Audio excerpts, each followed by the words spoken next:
podcast is part of the Sports Social Podcast Network.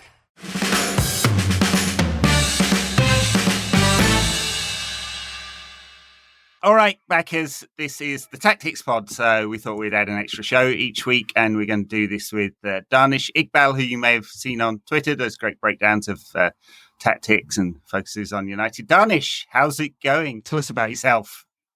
It's going very good. It's going very good. I've not come off the high of Sunday. So in terms of that sense, it's going very well. Even though I'm fasting today, but I don't particularly care about that because that's how buzzed I am about the game. I am currently a tactics analyst writer for various platforms at the minute. So FOTMob, I don't know if people have heard of FOTMob, Sky Sports. I do a lot of work on my own Substack as well.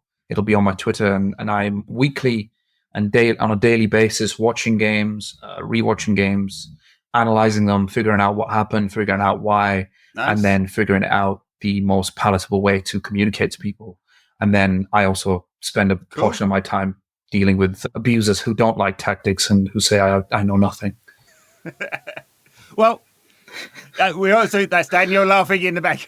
That seems like I don't like tactics. That's just strange thing to say. Like, I'm not interested in them. I don't like tactics. I have to say I've abused Tacticos on the internet occasionally myself, but you probably abused me back in the past. And yeah. Sorry, mea culpa. It's okay. Very good. Well, it's great to have you on. So, it's good to be on. Part of the idea here is that we'll take a day beat or so, and then we'll go back and we'll think about the tactics involved. And this show may evolve as we like test it out as a format. So hopefully everyone likes it. Send us your feedback, and we'll be able to take it in a direction that works. All right. So this was absolute chaos, Danish. But I was hoping you might be able to put some logic to it, because I was watching this admittedly in a pub, not always the best place to analyze in detail when there's a lot of emotion going on and not a lot of thought. But like, how did you see this game as it evolved? Well, I mean, it took me a long time to do a rewatch of this. It's 120 minutes, and then normally I go back and look at what happened and sort of annotate it and then sort of explain it. But I'm yet to go back to the second half of extra time again. But this is definitely one of them games where the analysis, whilst we'll do it and we'll go through it, the chaos level and the sheer bonkers and the sheer madness of this game is what should scream out to anybody. And I think the most admirable thing about Ten Hag, and whenever he does this, it tends to work. When he leans and bends into the chaos, and when he goes, okay, you know what, screw it, I'm just going to go for it. That tends to be when United all of a sudden look like much of a better team, or at least a team that can swing back. It's a team that takes a lot of punches. But with this young attack of Garnacho, Rashford, and Højlund, at least it can get back up and swing back at teams, and they swung back at Liverpool. Yeah. During the first half, what I felt was good about United has been good about I think there was about five games since the January break where they won, but it was still very chaotic, right? It was Luton, it was Wolves, I believe Everton were in there, I believe West Ham were in there. United have still conceded a ton of shots at Channel Forest in the Cup. Yes, Forest in the Cup. United have still conceded a ton of chances in those games and a ton of shots. The difference has been Garnacho, Rashford, Højlund, and Bruno in the pocket. And in the first half, or the first sort of half an hour, that was exactly what we saw. And we also saw Manchester United pressing. Now, Man United pressing is a really interesting topic for me, because the problems that have occurred this season is the attack will press, the fullbacks won't. So what tends to happen is, if United press with 4 players, it's very easy for the opposition to kick it over the forward line press, and hey, press up. That's why we see all these hilarious pictures of why is there so much space in the middle of the pitch when you play Man United, and that's the reason. Yeah, exactly. Yeah, what they did. So is that because we're saying that? But it's partly because of the pressing, but is it also because the defenders are sitting off? Because if I think about, we talked about those games since January, and the one where I thought this is the closest to what Ten Hag wants. Is probably the first half against Wolves, Yes. maybe. And the difference, mainly, I guess, between what we've seen since and before was Martinez played and Shaw played, and they're not playing anymore. But it felt that the problem wasn't just the pressing; it was the gap between if you've got the front three pressing and Bruno and maybe some others, and you've got the back four sitting off. Then that's one of the reasons why there's so much space in the middle of the pitch, and the players look like they're just coming out of the workhouse after 20 minutes. Absolutely, yeah. Absolutely. That's been the case. I would say, though, against Wolves, the difference against Wolves was that is a game where United are going to have more of the ball. And if United have more of the ball and they have Luke Shaw and they have Lisandro Martinez and they have Kobbie Mainoo, that's when they can do their whole 3 at the back, 1 in midfield, 6 at the front, wide fullback, wide winger. They interchange. When they have the onus and having more of the ball and they have Martinez and Shaw in there, the process of what United should do is creating chances by having more of the ball. Against Manchester City or against Tottenham or against Liverpool away, you're going to probably have times in the game where we saw on Sunday where Liverpool are going to have a lot of the ball, and it's going to be what can United do to disrupt that, or what can they do to win the ball back. What they did well for the first, 30 minutes was they pushed up with Wan-Bissaka, or they pushed up with Dalot, and he's from my recollection, and I have gone through almost every game this season, and I have had to painfully rewatch it. The only time where he's done this, Jesus Christ! Yeah, I live a great life, my friend. I live a great life. Oh wow! The only time where he has done this, aka where he has pushed both the fullbacks up with the press, is against Villa at home, and it's against Chelsea at home. Now, it doesn't surprise me that he did this again against Liverpool at home, because to me, the only times when he does this is when the crowd is roaring and when he believes that we can grab the onus of the game, which is really strange to me because it's the only thing that has kind of worked in a season where almost nothing else has. So we did this for the first 30 minutes. Obviously, Liverpool still had chances because United was still doing this very, very silly man marking thing that they've been doing all season. It's very silly. Mainoo, McTominay, Bruno, they man mark in the middle, but they get dragged out very easily by Liverpool's different players. Hey, presto, space, Liverpool go through, plenty of chances. Now, they did this for the first 30 minutes. The press worked. They scored. Wan-Bissaka was really good at getting forward on the left wing. It was creating loads of overloads. Whenever he was going across, Kobbie Mainoo was joining in. And if you have 3 or 4 players in the same section overloading one side, Joe Gomez kept getting pulled to Rashford's side. So then there was a nice gap created between Gomez and Van Dijk. They kept exploiting that space. When the Liverpool goal went in, because obviously Liverpool is still one of the best attacks in the league, they're going to have chances and it's still kind of easy to exploit what Man United do. When Liverpool scored the 2 goals, now you guys can come in on this, there was an astounding 20 or 30 minutes from about minute 55 to minute 72 when the Anthony and Maguire changes happened, where Liverpool controlled the game and probably should have killed us off and just didn't. And I was like, what the hell are they doing? Why are they like... There was literally spaces and clips that I saw of them having gigantic, like 5-10 yards of space, not turning and just passing it back. And the camera kept panning to Jurgen Klopp, who was furious on the touchline because even he knew. He was like, why are you not killing the game off? There was a 1-goal lead with 10 minutes left. And then the changes changed everything. Yeah. One thing Ten Hag said after the game was that he said we defend in the low block really well and we've got fast players up front. And it seemed to me he was describing the last part of the game, not the first part of the game that you're talking about, where United actually had some control. Yes. So I disagree a little bit with that, I think, because what actually happens, I think, in extra time is United go 3 at the back with 3 players that can play football. Like, who is it? It's Bruno Eriksson and Maguire. Is that who it is? I can't remember who it is. But they go to a 3 at the back, and then that gives them an extra man in the press. And that, because they're trying to get a win, it means that the back three is stepping up and they've got an extra player stepping onto Liverpool that then makes it harder for Liverpool to get out. Because one of the things that I always remember, because obviously me and Ed are old, and our football education was a bit of Big Ron and then Fergie. And Fergie, he was quite a keen tactician, but he was a keen tactician in that I'm going to play Andy Cole on the right as a delegate against Fiorentina, rather than we're going to press in a 4-2-4. Like, it wasn't technical like that in those days.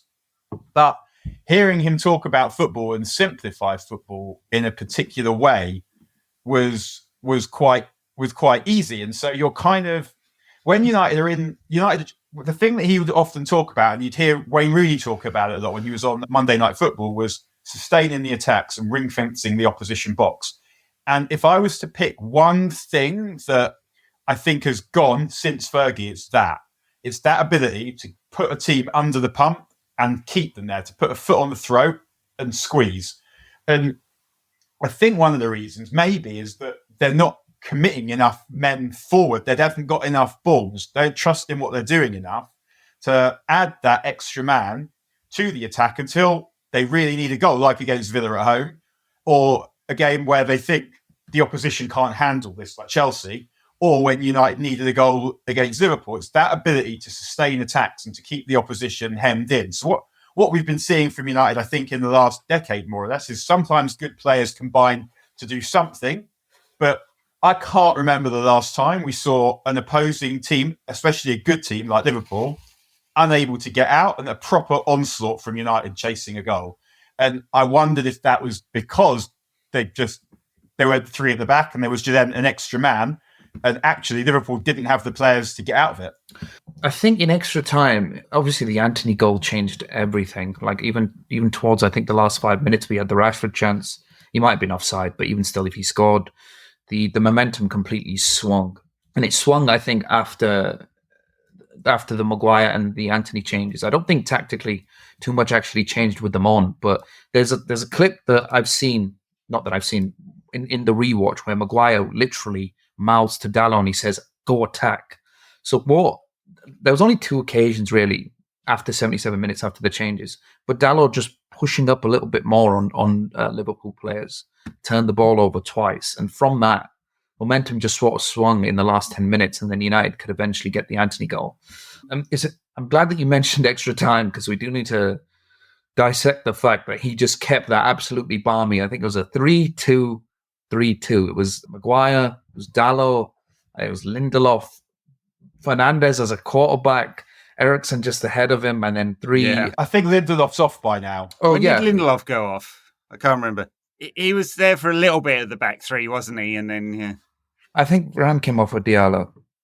Sort of fits my dodgy keepers save penalties thesis, but Liverpool just win penalty shootouts. And I wonder if Ten Hag fancied Liverpool more in the penalty shootout than he fancied United and thought we should try and win it. Or also maybe he's just, and one of my problems with Ten Hag has been, I feel like, commit to what you're doing and people much more inclined to back you than if they see you fudging what you want to do, because then you just come across as wet and a pussy.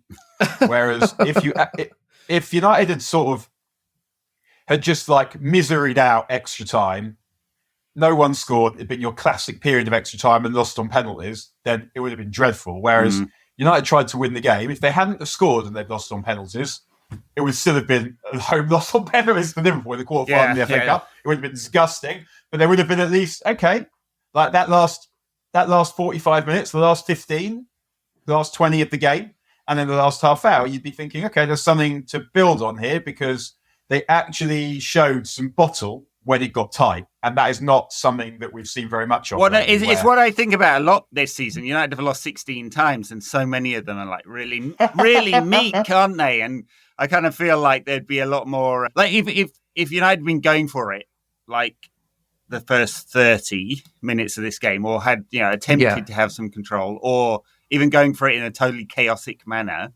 for the whole season, I think there'd be more forgiveness of what has happened this season. Like, it's just a mental thing, isn't it? And just losing meekly it's like, who's going to forgive that? And I think that's the point Dan's making. But the interesting thing was that the winning goal comes from Liverpool attacking. It's from their corner. And they'd thrown so many men up. They'd thrown 9 men up for that one. Basically, I mean, there's 3 around the edge of the box, isn't there? And United score from it. And it's like strange that we got a period of extra time where both teams are going for it. Yeah. And United in this just bonkers manner. Klopp said at the end of the game that he totally respected United going for it, and he's a chaos merchant as well. He loves a bit of controlled chaos. But when the only good thing I think since the January break has been that attack, that settled attack of Højlund, Garnacho, Rashford, and Fernandes. I think that's like the 4th time I've said it already this pod, but it's the idea of, okay, fine. We will handle everything. By the way, it's remarkable, again, the amount of things that this team just handled in the box. Like, it's... I know people go on about how many shots the opposition have had against United, but at this point, I think it's by design. I think it's by design of Ten Hag saying, okay, yeah, let them shoot in the box if they want. We'll just handle it. I don't personally think that that's how we should be going forward. I don't personally think that relying on how good you are in the box is how you should be playing. You should be playing by saying, okay, our first defensive structure is going to halt another team's attacks. But at this point, he's relying so heavily on the fact that Liverpool had so many box entries, but United just managed to sort that out.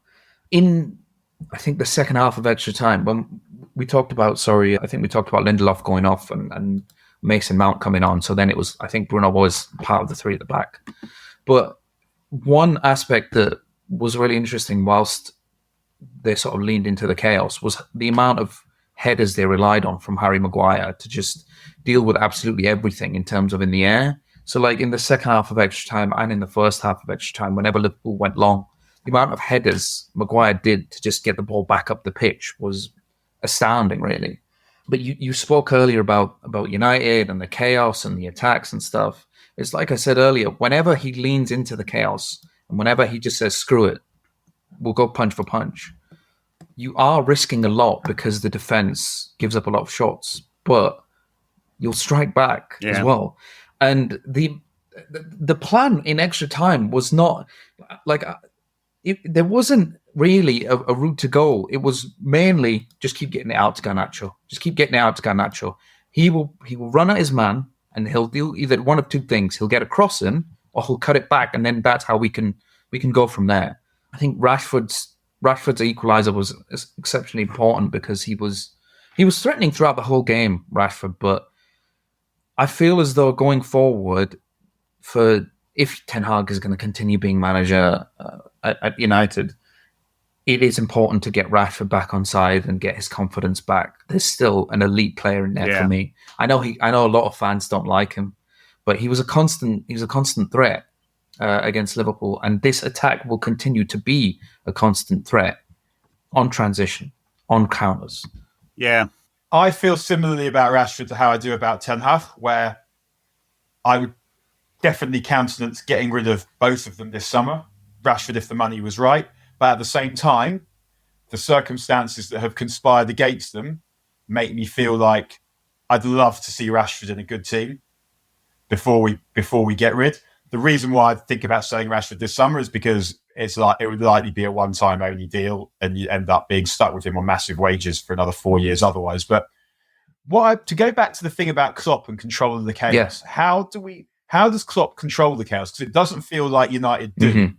And are we saying that this is just a personnel issue? So as soon as United have a Casemiro replacement and a ball-playing centre-back next to Martinez and a fit Martinez, then that control will come? Or are we saying there's something structural that Klopp does that Ten Hag doesn't do that enables him to make it look chaotic, but really Liverpool, they're controlling it because they're making that happen? And if so, what is it? That is a really good question. I love that question. I think that's the best thing I've heard all week. But yeah, to answer it, Jurgen Klopp Daniel's Cambridge education coming out there, right? That was genius. I can't wait to go at that. So, when you think of Klopp and Liverpool, people think of pressing. that hasn't existed for the last 2-3 seasons. By the way, they don't press anymore. You can go look at his interviews. You can go look at how he talks about Liverpool's play style. Liverpool have not been a high pressing side for 2 or 3 seasons, or not in the same explosive way they were at the start with Salah, Mane, and Firmino. What they do now is control games in attack because they have, I don't know, 3 or 4 really elite attackers. And if any one of those 3 attackers gets tired, he can bring 2 or maybe even 3 more off the bench.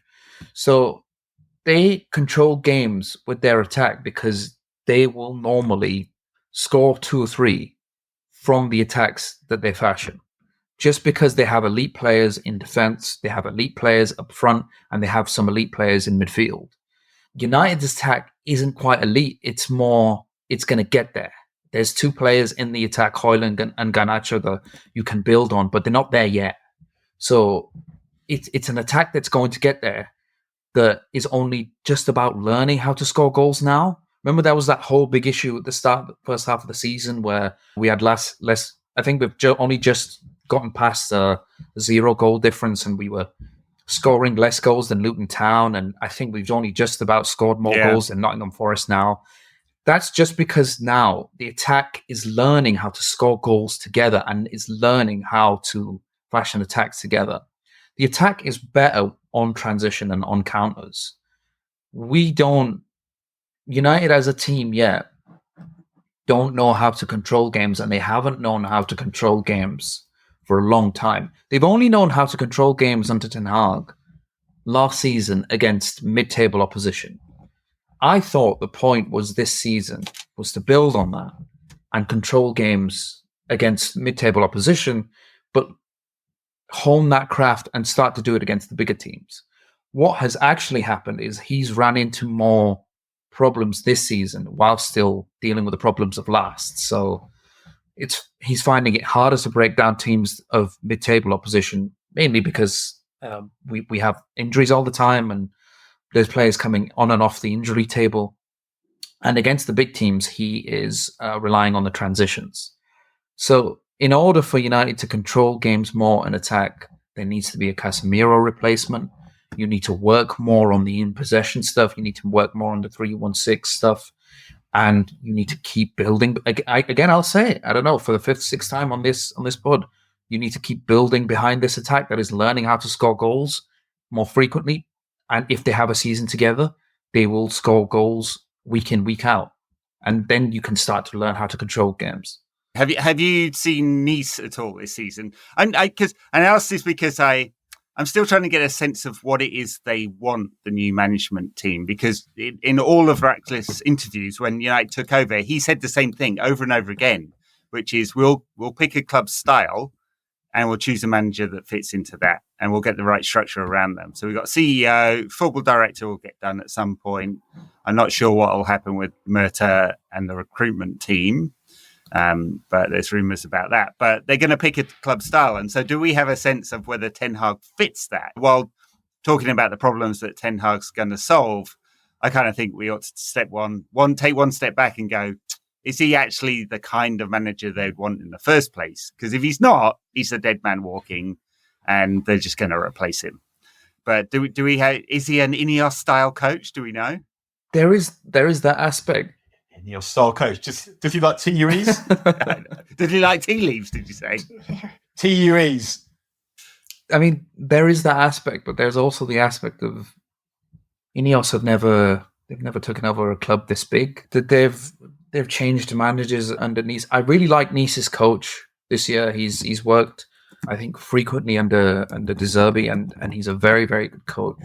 It's Farioli. I don't know if I'm saying that right. Farioli? Yeah, he's kind of young, isn't he? That they brought in. Yeah. It's Farioli, yeah. He worked under De Zerbi and stuff like that. People who know De Zerbi would love De Zerbi. I don't know what kind of club United are going to be under Ineos, and that's the best way to describe it. I don't know what they're going to be under Ineos because they've never handled a club this big. We don't know who the manager is going to be because we keep hearing things of, well, we've elected a CEO, we've elected a club director now. But even having said that, that doesn't mean that they know what style of football they want, because I think they're deciding now what style of football they want. They're looking at games now. I think Dale Brailsford and Omar Barada, they're going to all these games now to look at what works and what doesn't, whilst factoring in, okay, they have lots of injuries. Maybe we should take the transfer autonomy away from Ten Hag and then see what's what after that. Having said that, yeah, the manager market at the minute is kind of dead. This is the most wildest time to have the 4 most coveted jobs in the world possibly open: Bayern Munich, Liverpool, Barcelona, and possibly Manchester United. And you look at the managers and you go, I'm kind of scraping the barrel here. I'm kind of scratching my head. So maybe Ineos look at Ten Hag and go, okay, in the last 4 seasons, the locker room has turned toxic. And in this season, when things have been worse than ever, the dressing room hasn't turned toxic under Ten Hag. So can we keep him? And can we keep him as the Man United manager going forward and build on this team that he's with? Yeah. But on top of that, what I want to say is the football that we've seen this season, if I was an Ineos man and if I was an Ineos chairman and if I was Jim Ratcliffe, the football that we've seen this season isn't really a characteristic of a Manchester United team that I want to see going forward, because I think that there's loads of mitigating factors and things that you have to contextualize and things that you have to sort of consider, because Ten Hag is week in, week out after each press conference and after each game is saying, well, I can't play the football that I want to because everybody's injured. So then what do you say as a chairman looking at that saying, well, what kind of football are you going to play then? Because we've got 5 or 6 games where Martinez, Sean, everyone that he's wanted to be there has been there. Do you look at that and go, okay, those are the 6 games and that's the football that I want to see under him? Or do you go, well, you could play a different way. You could still keep playing the way that you are, even with the injured players. So in terms of Ineos, and I think we're all kind of waiting to see what happens and all kind of scratching our heads to see. I think the summer will be a huge indication of who they go for and what kind of football team they want to be. What do we think Ten Hag wants it to look like? Because it's not just, for me, the fact that he doesn't have the players to play the way he played at Ajax. It might well be that it's just a harder league. So to just turn up in League and play like your Ajax in the Eredivisie is not going to work, because opposition are better, faster, fitter, and with more options off the bench to make things different at all. And I agree with what you said, to go back to your point about Klopp earlier, that there is something about Klopp's Liverpool now that reminds me a little bit of Fergie at the end, where he didn't have enough, the Glazers were denying him money. So what he does is he doesn't really buy a midfield player between Owen Hargreaves and Nick Powell, and Nick Powell's barely even that. He doesn't buy a midfield player between 2008 and 2013. But what he does do is he has a shitload of centre forwards and wingers, because he knows that when you're stuck in tight games, if you've got loads of different options to bring off the bench that will be quite good, because they weren't that good, like your Parks, your Ashley Youngs, let's be honest, but players will make something a little bit different. And you've had a defender who's been dealing with Rooney and Van Persie or whatever for 70 minutes to then throw on something different. It was how I found United often got results at the end. And it feels a bit like, I agree that that's what Klopp's doing, because he doesn't have the athletes to press like that anymore. But Ten Hag presumably does want to be able to play like that. So I feel like if Rashford stays, and let's assume he does, one of the questions is, can you get Marcus Rashford to press? Because if that's how you want to play, then you need him to do it. Yeah, just to go briefly back to Klopp, I think another thing that he does well, and that Fergie did well as well, is rely on certain things. So there will be games where Liverpool might concede tons of chances, but he is saying the risk and reward of that is, it's okay. It's okay if they go one-on-one. I've got Alisson. He'll probably save it. Or it's okay. Let them through and let them run on my defense, because Van Dijk will probably sort the situation out. In terms of Ten Hag and going on about sort of not playing in the same way at Ajax, or what his style is, and because he does have a style, I keep saying it, I really get irritated when people say there is no style. There has been one. Look at what we did last season. It's been So it's take us through always it. been, to me as well, adaptive. Again, the same. When people mention Ajax, yes, they controlled games. They controlled about 80-90% of the games at Ajax. However, go back and watch what he did in the Champions League. Go back and look at what happened when Ajax were in the semis against Tottenham, and they should have been in the Champions League final. That was not controlling games. Losing a semi-final of the Champions League. No, that whole Champions League run. What sort of behaviour No, is that whole Champions League run. That whole Champions League run where Ajax beat Real Madrid as well. They smacked up Real Madrid in the Bernabeu. I'll use that then. They did not control that game. They did not control that game. That was transition football. For Ten Hag, it's always been adaptive. It's always been adaptive. And that is adapting to the opposition and dialing into different versions of themselves and dialing into different versions of what this Man United team is to win a game. Last year, it was very simple against your Bournemouths, against your Nottingham Forests, against your West Hams, against your Crystal Palaces. It's, okay, we're going to dictate the ball. We're going to dictate the game. 3 at the back, 1 in midfield, 6 up top. The 6 up top is a winger and a fullback joining in, and I'm going to give it to the winger. And whenever I give it to the winger, the fullback is going to go into the half spaces and drag an opposition out. Then that's what you do against your mid-table teams. Against the big teams, Man City, Liverpool, Arsenal, I'm going to utilize the fact that I've got Rashford on transition. I'm going to utilize the fact that I've got Bruno Fernandes, who's I'm going to send 10, 15 Hollywood passes through, and eventually 3 or 4 of them are going to come through. So it's always been adaptive with Ten Hag. That's been his style.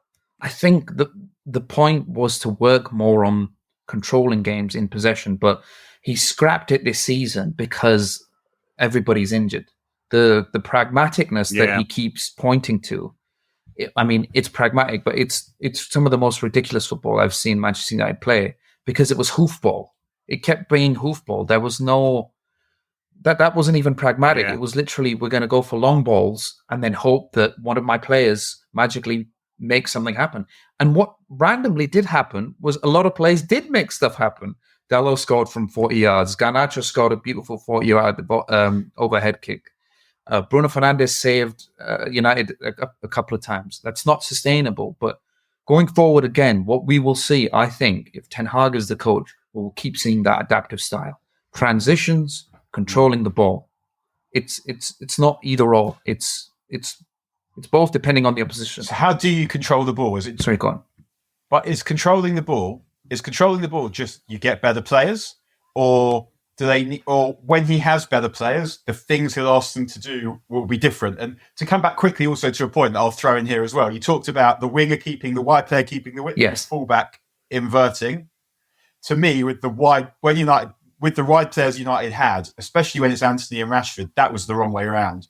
I would have wanted the fullback on the touchline, and these 2 inverted wingers, especially Rashford, I'm trying to get him near to the goal. Why do I want Rashford on the touchline and whatever dickhead's playing at left back nearer to the goal? Victor Lindelof. When whoever it might be. So how do you get to a point where you're controlling possession more? Is it just players playing together more and better players, or is there something structural that needs to be done? To answer sort of both of the points in terms of controlling and possession, and then also the inverting, because I want to talk about the inverting fullbacks and the winger. You mentioned you wanted, what was it, Rashford on the touchline? You wanted the fullback closest to the goal. Which one was it? No, so we've had Rashford on the touchline often, because what you talked about is the winger stays wide, and then the fullbacks kind of come in the half space. Whereas to me, that especially when you've got inverted wingers, and especially when one of them is really someone who might have been a centre forward if he had a better first touch. You want them. Rashford's in the team mainly to score goals, not to nip past the winger on the outside and put a cross in. So I'd be looking at the Rashford in the half space and the fullback on the touchline. Okay, well, it's both. It's supposed to be both. It's never meant to be the winger is just going to stay wide and the fullback is only going to invert. It's supposed to be both. It's supposed to be interchangeable. Sometimes the fullback can go wide and the winger can go into the half space and pull the defender out. At other times, it's going to be the opposite way around, because that keeps players guessing and it keeps players pulling around in different spaces. It's rotations. You can't keep occupying the same spaces, and the same players can't keep doing the same things, because then the opposition is going to figure it out. the inverted Right. winger / inverted fullback needs to be interchangeable because it has to be either or. There always has to be one player in the half space pulling a player down the line, because then that creates space for whoever's on the outside. But you can interchange. Because it keeps oppositions guessing.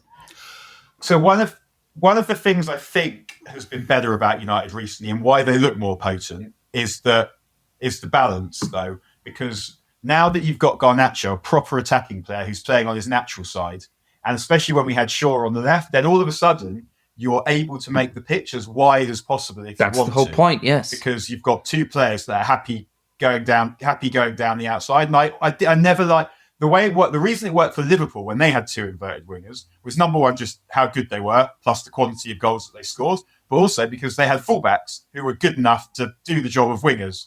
And United don't have that. So having one player on the natural side means that you have that threat down the side. And doesn't appear to have compromised Garnacho's ability to score and create goals. The fact that he's playing on the outside, not getting a bit nearer towards goal. And so I think that it feels like now we've sort of hit a level where maybe the managers actually realised that. Yeah. You need if both your wide players want to come inside, then you need different fullbacks. You need fullbacks that properly can attack. I feel like this is a conversation where we're definitely going to come to more as we wrap up the season. But it's a good one. It's an interesting one, isn't it? Because Dalot in particular has grown into the season, and he's arguably one of our better players this year, and had a very good game against Liverpool, both defensively and in an attacking sense. And I guess if we want to play like this, the way that we think Ten Hag might want to play, then he's going to be quite important. And Shaw and/or another left back will also be quite important too. The question with Dalot isn't is he the right type of player? It's is he a good enough player for me anyway. Like, I think that he can play on both sides. He's fast, he's strong, he can go on the outside. He's good. He's getting better defensively. He's quite good in the air. He can cross a bit. He can pass a bit. He can invert. The question is, can he do any of these things well enough? Let's wrap it there. I think this is a good conversation, and we'll come back to this one next week.